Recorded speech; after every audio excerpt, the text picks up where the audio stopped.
नमस्कार दोस्तों, सत्यवचन कार्यक्रम के आज के अध्ययन में आप सबका सहृदय स्वागत है।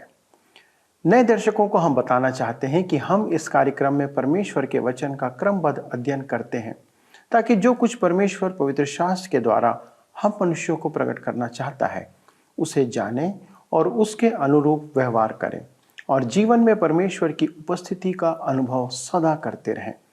मनुष्य अक्सर संकट के समय ही परमेश्वर को स्मरण करता है।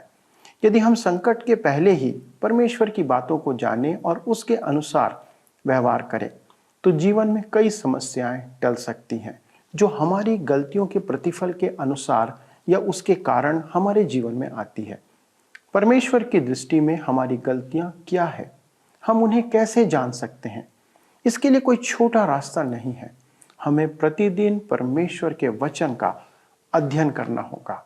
मित्रों, सत्यवचन कार्यक्रम इसी दिशा में आपकी सहायता करने के लिए तैयार किया गया है। प्रतिदिन परमेश्वर के वचन का अध्ययन ना सिर्फ हमें परमेश्वर की विधियों को समझने में सहायता प्रदान करता है, परंतु आप परमेश्वर की उपस्थिति को प्रतिदिन अपने जीवन में अनुभव करने पाएंगे।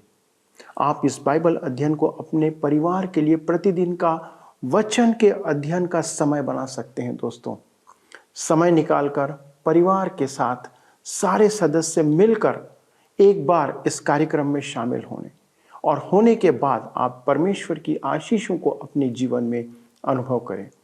बाइबल के अंदर भजन संहिता 91 उसके पहले पद में वचन कहता है, जो परम प्रधान के छाए हुए स्थान में बैठा रहे वह सर्वशक्तिमान की छाया में ठिकाना पाएगा।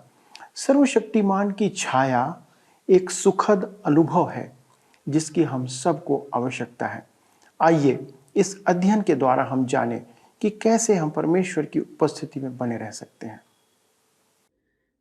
प्रिय मित्रों, आइए आज हम अपने अध्ययन में आगे बढ़ते हुए पहले इतिहास की पुस्तक 23 अध्याय उसके 1 पद से पढ़ें। यहाँ पर इस प्रकार से लिखा है, दाऊद तो बूढ़ा वरन बहुत बूढ़ा हो गया था, इसलिए उसने अपने पुत्र सुलेमान को इस्राएल पर राजा नियुक्त कर दिया। ध्यान दीजिए, दाऊद ने सुलेमान को अपनी राजगद्दी पर बैठाया। अति संभव है कि आप पूछें, दाऊद की मृत्यु कैसे हुई? उसकी आयु पूरी हो गई थी, यही उसकी समस्या थी और यह हम में से अनेकों की समस्या है। पहले इतिहास की पुस्तक 23 उसके 2 और 3 पद में आगे लिखा है, तब उसने इस्राएल के सब हाकिमों और याजकों और लेवियों को इकट्ठा किया। जितने लेवीय 30 वर्ष और उससे अधिक अवस्था के थे वे गिने गए और एक एक पुरुष के गिनने से उनकी गिनती 38,000 हुई। मिस्र से पलायन करते समय इस्राएल में लेवी के 8,000 सदस्य थे, परंतु अब गणना के अनुसार वे 88,000 थे। वे संख्या में वृद्धिमान हो गए जैसी प्रतिज्ञा परमेश्वर ने की थी। दाऊद ने मंदिर निर्माण की सामग्री ही एकत्र नहीं की, उसने मंदिर में सेवा के लिए लेवियों को उत्तरदायित्व भी सौंपा। पहला इतिहास 23 उसके 4 और 5 पद में आगे लिखा है, इनमें से 24,000 तो यहोवा के भवन का काम चलाने के लिए नियुक्त हुए और 6,000 सरदार और न्यायी और 4,000 द्वारपाल नियुक्त हुए और 4,000 उन वाद्य यंत्रों से यहोवा की स्तुति करने के लिए ठहराए गए जो दाऊद ने स्तुति करने के लिए बनाए थे। मेरे मित्रों, दाऊद ने संगीत पर बहुत अधिक बल दिया। सोचिए, संगीत द्वारा स्तुति हेतु 4,000 लेवी थे। आपको स्मरण होगा कि मिलाप वाले तंबू में लेवी सेवारत थे और हारून का परिवार याजकीय सेवा में था तथा लेवियों के 3 परिवारों के अपने अपने कर्तव्य भार थे। पहला इतिहास 23 के 6 में लिखा है, फिर दाऊद ने उनको गेर्शोन, कहात और मरारी नामक लेवी के पुत्रों के अनुसार दलों में अलग अलग कर दिया। इन 3 कुटुंबों गेर्शोनी, कहाती और मरारी का काम था मिलाप वाले तंबू में सेवा करें। जंगल में उनका उत्तरदायित्व था कि वे मिलाप वाले तंबू का परिवहन करें।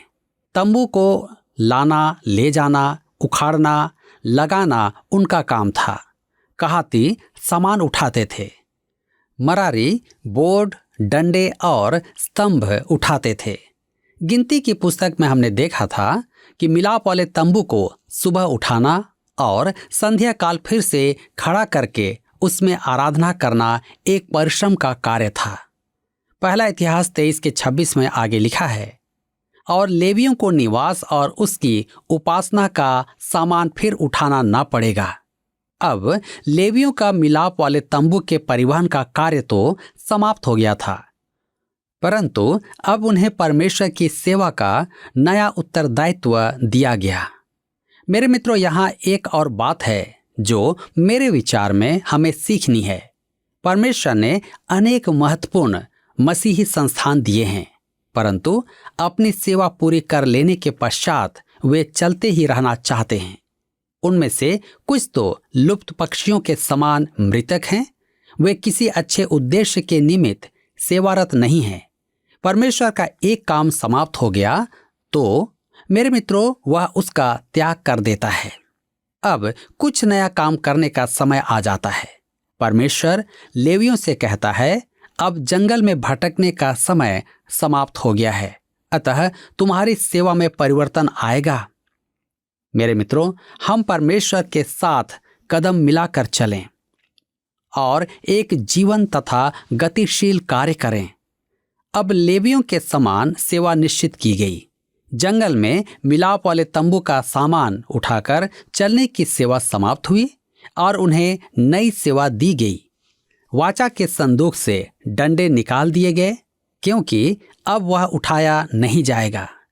वह स्थायी रूप से यरूशलेम में ओरनान के खलिहान में रहेगा। वह स्थान दाऊद ने खरीद लिया था। वहां मंदिर निर्माण होगा। मंदिर में लेवियों के लिए बहुत काम होगा। अतः दाऊद ने उनकी पारी बांधी जो चिट्ठी डालकर निकाली जाती थी। वे कुछ समय सेवा करने के बाद सेवानिवृत्त हो जाएंगे।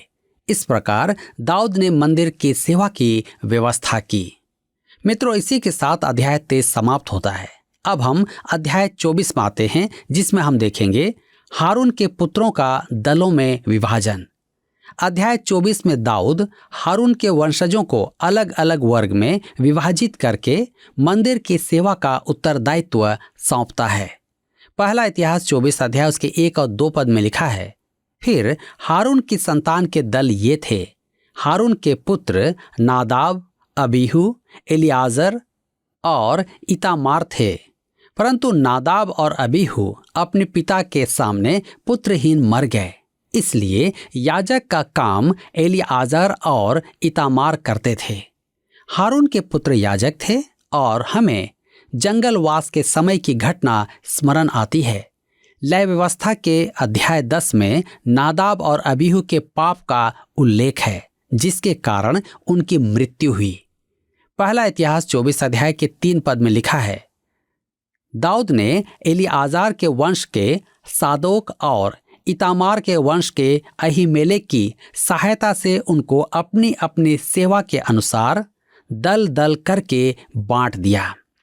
मेरे मित्रों, दाऊद एक उच्च स्तरीय व्यवस्था तैयार करता है। दाऊद ने भूमि खरीदी, सामग्री एकत्र की और अब वह याजकों की सेवा की व्यवस्था करता है। यही कारण है कि मैं मंदिर को सुलेमान की अपेक्षा दाऊद का कहता हूं। पहला इतिहास 24 उसके 5 पद में आगे लिखा है, तब वे चिट्ठी डालकर बराबर बराबर बांटे गए, क्योंकि एलियाजार और इतामार दोनों के वंशों में पवित्र स्थान के हाकिम और परमेश्वर के हाकिम नियुक्त हुए थे। हारून के पुत्रों को 24 दलों में विभाजित किया गया था। एक दल आएगा और एक अगुवे के निर्देशन में सेवा करेगा। उसके बाद दूसरा दल आएगा और उन्हें विश्राम देगा तथा अपने अगुवे के निर्देशन में काम करेगा। मेरे विचार में उन्हें देखना बड़ा रोचक होगा। मुझे एक बार इंग्लैंड में राजमहल के सुरक्षा सैनिकों को बदलते हुए देखने का सौभाग्य टीवी पर प्राप्त हुआ। कैसा प्रदर्शन! मेरे विचार में पूर्व के राजा इसे देखकर अचंभित होंगे और संभवतः इसे स्वीकार भी ना करें। इसी प्रकार संभवतः मंदिर में याजकों की पारी में परिवर्तन भी विधिवत किया जाता होगा। लेवी के सदस्य संख्या में इतने अधिक हो गए थे कि उनका एक साथ सेवा करना असुविधाजनक था। वे मूसा के युग में 8,000 थे और दाऊद के युग में 88,000 थे। अतः दाऊद उन्हें दलों में विभाजित करके उनकी पाँति बांधी थी। अगले भाग में कहात वंशियों का विभाजन है। उसके बाद मरारियों का विभाजन है। दाऊद ने प्रत्येक कुटुंब को सेवा का अवसर दिया। दाऊद ने मंदिर निर्माण के लिए भूमि खरीदी, सामग्री का भंडारण किया और सेवकों की व्यवस्था की। अब अध्याय 25 में वह गायकों की व्यवस्था करता है। आइए हम देखें गायकों और गायन मंडली की व्यवस्था। पहला इतिहास की पुस्तक 25 अध्याय उसके 1 और 2 पद में लिखा है, फिर दाऊद और सेनापतियों ने आसाफ, हेमान और यदुतून के कुछ पुत्रों को सेवकाई के लिए अलग किया कि वे वीणा, सारंगी और झांझ बजा बजा कर नबूवत करें। इस सेवा के काम करने वाले मनुष्यों की गिनती यह थी, अर्थात आसाफ के पुत्रों में से जक्कूर, योसेफ, नतन्याह और अशरेला। आसाफ के ये पुत्र आसाफ ही की आज्ञा में थे, जो राजा की आज्ञा के अनुसार नबूवत करता था। मंदिर के निर्माण से पूर्व ही संपूर्ण व्यवस्था कर दी गई थी। दाऊद के अद्भुत भजन 68 में इस प्रकार कहा गया है, भजन संहिता 68 पद 28 और 29 में, तेरे परमेश्वर ने आज्ञा दी कि तुझे सामर्थ मिले। हे परमेश्वर, जो कुछ तूने हमारे लिए किया है उसे दृढ़ कर। तेरे मंदिर के कारण जो यरूशलेम में है, राजा तेरे लिए भेंट ले आएंगे। दाऊद भविष्य की कल्पना कर रहा है, जब मंदिर यरूशलेम में विश्व के लिए एक गवाही होगा। मंदिर निर्माण के बहुत पहले से ही गायक यरूशलेम में परमेश्वर की आराधना के लिए आ रहे थे और यह उनका गाया हुआ एक भजन है। मेरे मित्रों, दाऊद वाचा का संदूक ले आया था और उसने यरूशलेम में तंबू में स्थापित किया था। आपको स्मरण होगा कि उसी स्थान में ओरनान के खलिहान में एक वेदी भी थी जहां दाऊद ने बलि चढ़ाई थी। पहला इतिहास 25 के 7 और 8 पद में लिखा है, इन सबों की गिनती भाइयों समेत जो यहोवा के गीत सीखे हुए और सब प्रकार से निपुण थे 288 थी। उन्होंने क्या बड़ा, क्या छोटा, क्या गुरु, क्या चेला अपनी अपनी बारी के लिए चिट्ठी डाली। उन्हें चिट्ठियां डालकर 24 दलों में विभाजित किया गया था। इसका अर्थ यह हुआ कि प्रति माह 2 बार सेवा में परिवर्तन आता था। प्रत्येक दल साल में 15 दिन सेवा करता था। जब वे सेवा के बाद अपने अपने गांव लौट जाते थे, तब वहां भी उनके लिए सेवा कार्य था। ये याजक और लेवी संपूर्ण इस्राएल में शिक्षा देने का काम या अन्य काम करते थे। मेरे विचार में यह व्यवस्था दाऊद के राज्य की महानतम उपलब्धियां थी। इसी बात पर परमेश्वर ने ध्यान दिया और यहाँ लिखा है, द्वारपाल और पहरियों की व्यवस्था। याजकों की अपेक्षा अन्य सेवक भी थे, जैसे कौन सफाई करेगा, कौन चौकीदारी करेगा आदि। मित्रों, अध्याय 26 में हम देखेंगे कि दाऊद ने अति सावधानी पूर्वक संपूर्ण व्यवस्था की। हम पहला इतिहास 26 अध्याय उसके 1 पद में पढ़ते हैं, फिर द्वारपालों के दल ये थे, कोरहियों में से मशेलेम्हा जो कोरे का पुत्र और आसाफ की संतानों में से था। सबका विभाजन एक विधि द्वारा किया गया था। जब यह सब सेवक सेवा में व्यस्त हों, तब किसी को तो पहरी होना होगा। अतः फाटकों पर द्वारपाल नियुक्त किए गए थे, दिन रात चौकसी हेतु। पहला इतिहास 26 अध्याय के 13 पद में लिखा है, इन्होंने क्या छोटे क्या बड़े अपने अपने पितरों के घरानों के अनुसार एक एक फाटक के लिए चिट्ठी डाली। प्रत्येक फाटक पर पहरी नियुक्त किए गए थे। आइए अब हम आगे देखते हैं कोषाध्यक्षों की नियुक्ति। मंदिर के पैसों का लेखा रखने के लिए कोषाध्यक्ष नियुक्त किए गए थे।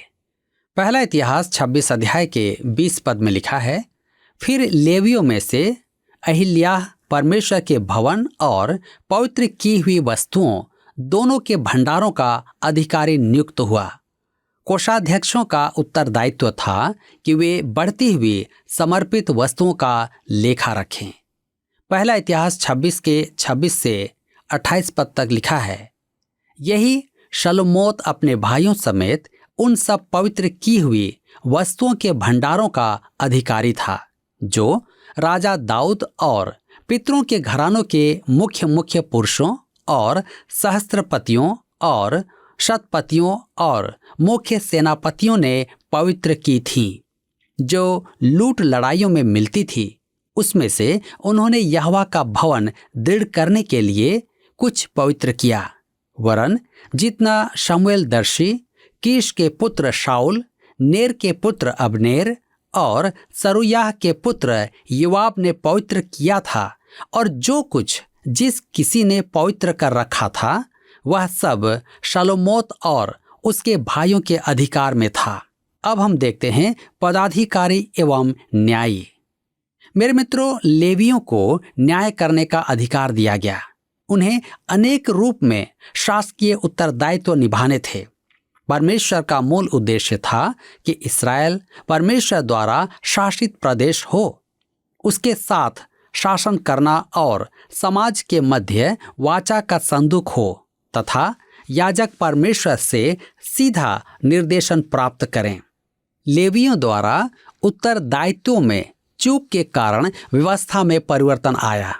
अतः परमेश्वर ने न्यायी तैयार किए, परंतु प्रजा ने राजा की मांग की। मित्रों, यही कारण है कि दाऊद सिंहासन पर विराजमान है। दाऊद यथासंभव बल दे रहा है कि प्रशासन फिर परमेश्वर के हाथ में हो। अब हम देखते हैं दाऊद के उच्च अधिकारी। पहला इतिहास 27 अध्याय उसके 1 पद में लिखा हुआ है, इस्राएलियों की गिनती अर्थात पितरों के घराने के मुख्य मुख्य पुरुषों और सहस्त्रपतियों और शतपतियों और उनके सरदारों की गिनती जो वर्ष भर के महीने महीने उपस्थित होने और छुट्टी पाने वाले दलों के थे और सब विषयों में राजा की सेवा टहल करते थे, एक एक दल में 24,000 थे। ध्यान दीजिए, सहस्त्रपति और शतपति, प्रत्येक अधिकारी वर्ष में 1 माह 24,000 सेवकों पर पर्यवेक्षक थे। पहला इतिहास 27 अध्याय के 16 पद में आगे लिखा है, फिर इस्राएली गोत्रों के ये अधिकारी थे, अर्थात रूबेनियों का प्रधान जिक्री का पुत्र एलिआजर, शिमोनियों का माका का पुत्र शप्त्याह। प्रत्येक गोत्र से एक, अर्थात इस्राएल में 12 राजकुमार। अब हम आगे देखते हैं, पहला इतिहास 27 अध्याय उसके 23 पद में लिखा हुआ है, परंतु दाऊद ने उनकी गिनती 20 वर्ष की आयु के नीचे न की, क्योंकि यहोवा ने इस्राएल की गिनती आकाश के तारों के बराबर बढ़ाने के लिए कहा था।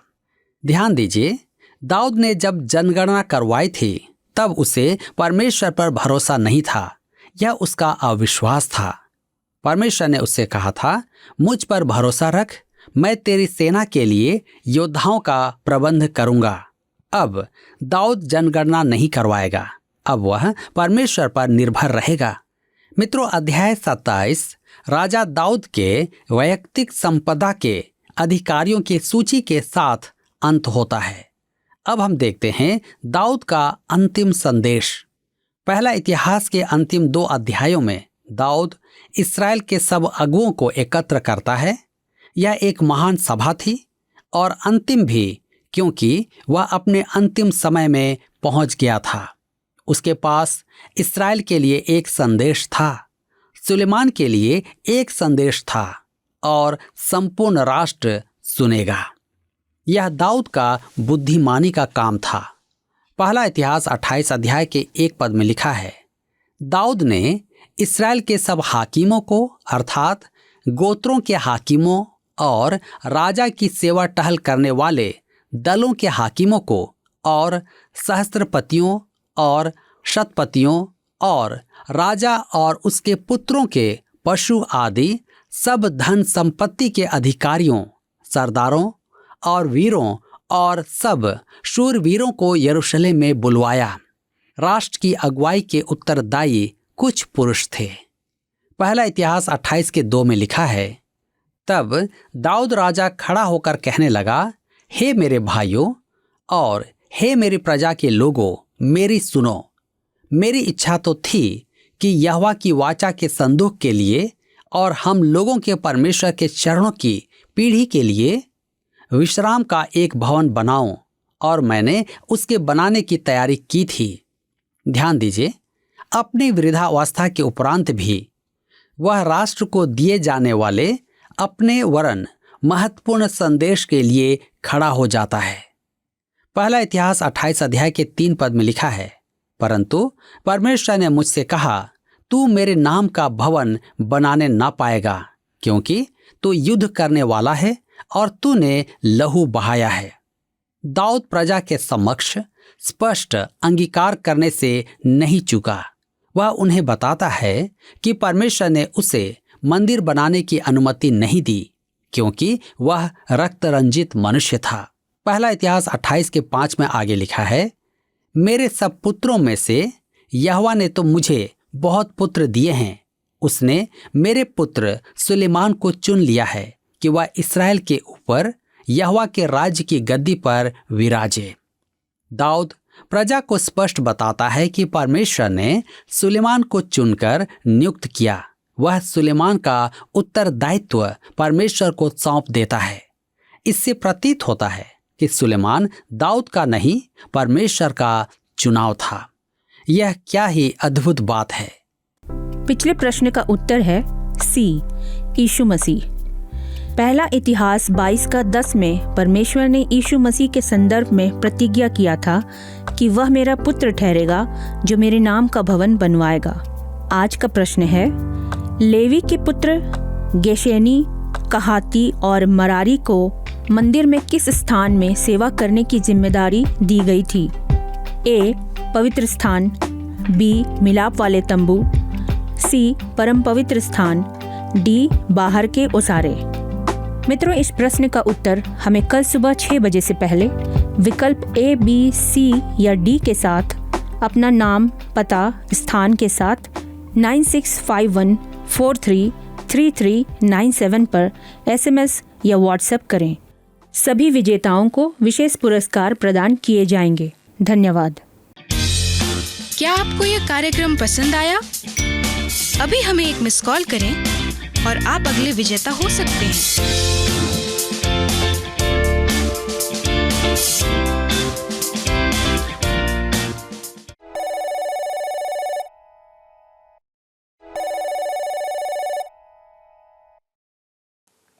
मित्रों, क्या आपने ध्यान दिया कि दाऊद हमारे समान एक साधारण व्यक्ति है। वह गलतियां करता है, लेकिन जब जब वह गलतियां करता है वह उन्हें मानता है, स्वीकार करता है, दंड भुगतता है और परमेश्वर के लिए फिर से खड़ा हो जाता है। इस अध्ययन में आपने देखा कि उसके अंदर परमेश्वर के प्रति इतना आदर है, किस प्रकार से वो परमेश्वर से प्रेम करता था। यद्यपि उसने उसे दंडित किया तो भी वो परमेश्वर का आदर करता रहा।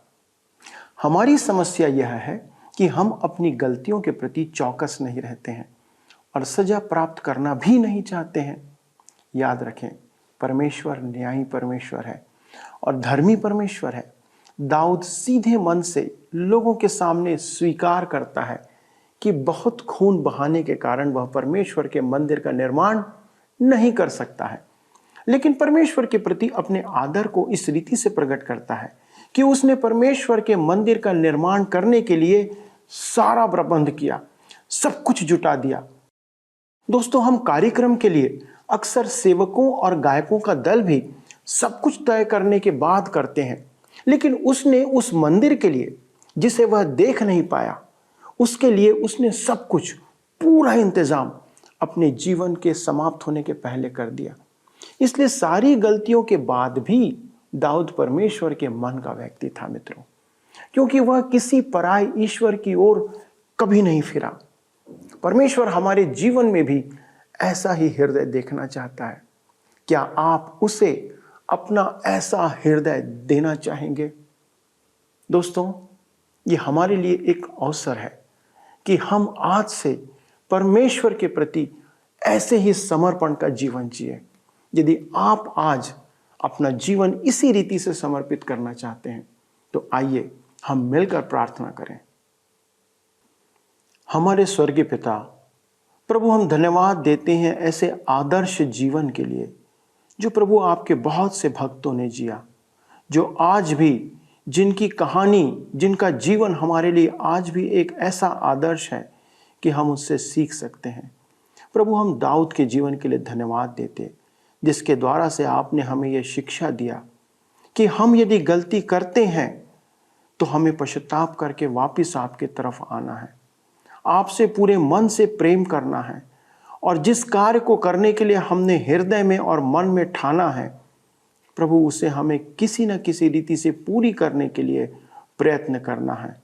लेकिन उसके बावजूद इस बात का ध्यान रखना है कि आपने जो हमारे लिए सिवाना बांधा है हम उसे पार ना करें।